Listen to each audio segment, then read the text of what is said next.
اس حوالے سے دوستوں نے بڑی پرمغز گفتگو فرمائی ہے. میں سمجھتا ہوں کہ اس غزوہ بدر کو اس فکری تصادم کے تناظر میں دیکھنا ہے جو ازل سے جاری ہے. سبحان اللہ، سبحان خیر اور تیزہ کار رہا ہے ازل سے تا امروز، چراغ مصطفی سے شرار ابو لہبی. تو یہ اسی کا ایک عسکری پہلو ہے بالکل، جو پہلے بھی ہوتے رہے، موسیٰ اور فرعون کے درمیان بھی ہوا، بے شک. اور سرکار دو عالم صلی اللہ علیہ وسلم کی حیات طیبہ میں یہ پہلا عسکری مارکہ ہے.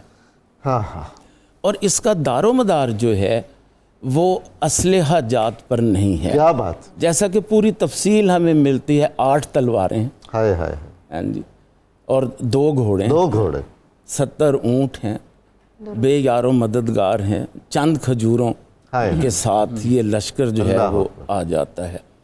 تو ڈاکٹر صاحب یہ ساری چیزوں کو مد نظر رکھتے ہوئے میں سمجھتا ہوں کہ شواہد النبوہ کا سب سے بڑا شاہد جو ہے سرکار دو عالم کی نبوت کا، وہ یہ غزوہ بدر. واہ واہ واہ، سبحان اللہ، سبحان اللہ. اب دیکھیں کہ اتنے معجزات کا ظہور ہوا. بے شک، آپ نے فرمایا کہ بے یار و مددگار ہیں، کوئی وہ تیر تفنگ اور بالے کچھ نہیں ہے. حفیظ جلندری نے کہا ہے کہ یہ پہلا جیش تھا دنیا میں افواج الہی کا جسے اعلان کرنا تھا خدا کی بادشاہی کا. نہ تیغ و تیر پر تکیہ، واہ، نہ خنجر پر نہ بھالے پر، بھروسہ تھا تو ایک سادی سی کالی کملی والے. سبحان اللہ. تو یہ سارا دار و مدار سرکار دو عالم صلی اللہ علیہ وسلم کی ذات پر ہے. سبحان اللہ، سبحان اللہ. تو وہ اقبال نے جو کہا ہے نا کہ کافر ہے تو شمشیر پہ کرتا ہے بھروسہ، مومن ہے تو بے تیغ بھی لڑتا ہے سپاہی. تو اس میں ہم دیکھتے ہیں حضرت عکاشہ رضی اللہ تعالیٰ عنہ کا، آپ نے عرض کیا کہ یا رسول اللہ تلوار ہی نہیں. سرکار دو عالم نے فرمایا کہ یہ درخت کی چھڑی اتار. کیا بات ہے. تو سرکار دو عالم نے اپنے دستے مبارک سے وہ چھڑی ان کو عطا فرمائی. وہ فرماتے ہیں کہ اس نے تلوار کی شکل اختیار کر لی، اور میں نے بہت سے کافروں کی گردنیں کاٹیں اور وہ تلوار آپ کے پاس موجود رہی. واہ واہ، بہت بعد میں بھی تلوار رہی آپ کے پاس. تو یہ سرکار دو عالم صلی اللہ علیہ وسلم کی ذات گرامی کے معجزات میں سے سب سے بڑا معجزہ جو ہے وہ بدر ہی ہے.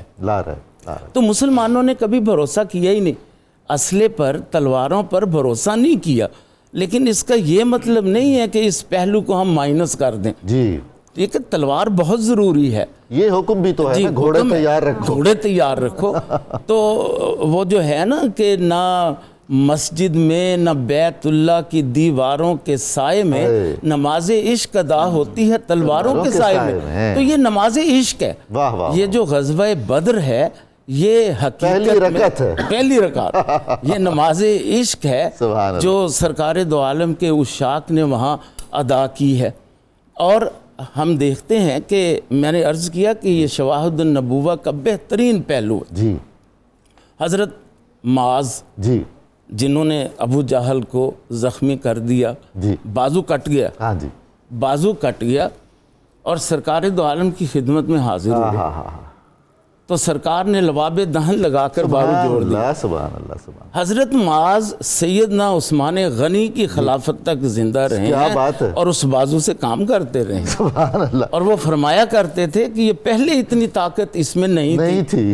واہ واہ واہ. اسی طرح غالباً حضرت مقداد کی آنکھ جاتی رہی. قتادہ حضرت قتادہ کی آنکھ جاتی رہی. آپ حاضر ہوئے، سرکار نے لباب دہن لگا کے آنکھ جوڑی. یعنی کتنے ہی معجزات ہیں، بے تحاشا معجزات ہیں. اور یہ ساری وہ چیزیں ہیں جن کا دار و مدار صرف سرکار دو عالم صلی اللہ علیہ وسلم کی عظمت رسالت کے ساتھ. ابھی ذکر ہوا تھا کہ اس کے اسباب میں کہ ایک وہ قافلے کا بھی ذکر ہے، ابو سفیان کا تجارتی قافلہ آ رہا تھا. تو یہ بھی وجہ نہیں تھی، وہ بھی جوابی تھا. اگر سرکار نے اجازت دی تھی تو وہ بھی جوابی تھا. اس سے پہلے غالباً قرظ بن جابر ایک کفار مکہ کا بڑا اہم شخص تھا وہ اطراف مدینہ میں مسلمانوں کے مویشی چل رہے تھے، وہ لے گیا تھا. بالکل ایسا ہی. ٹھیک ہے، یہ فوری واقعہ تھا. اس کے بعد وہ قافلے والا جی، واقعہ ایسا تھا جس کی اجازت دی تھی، ہوا نہیں. ہوا نہیں. ہوا نہیں. بالکل ایسا ہی. تو اس لیے یہ اس کا دار و مدار جو ہے ذات مصطفیٰ یہ ذات مصطفیٰ. سبحان اللہ.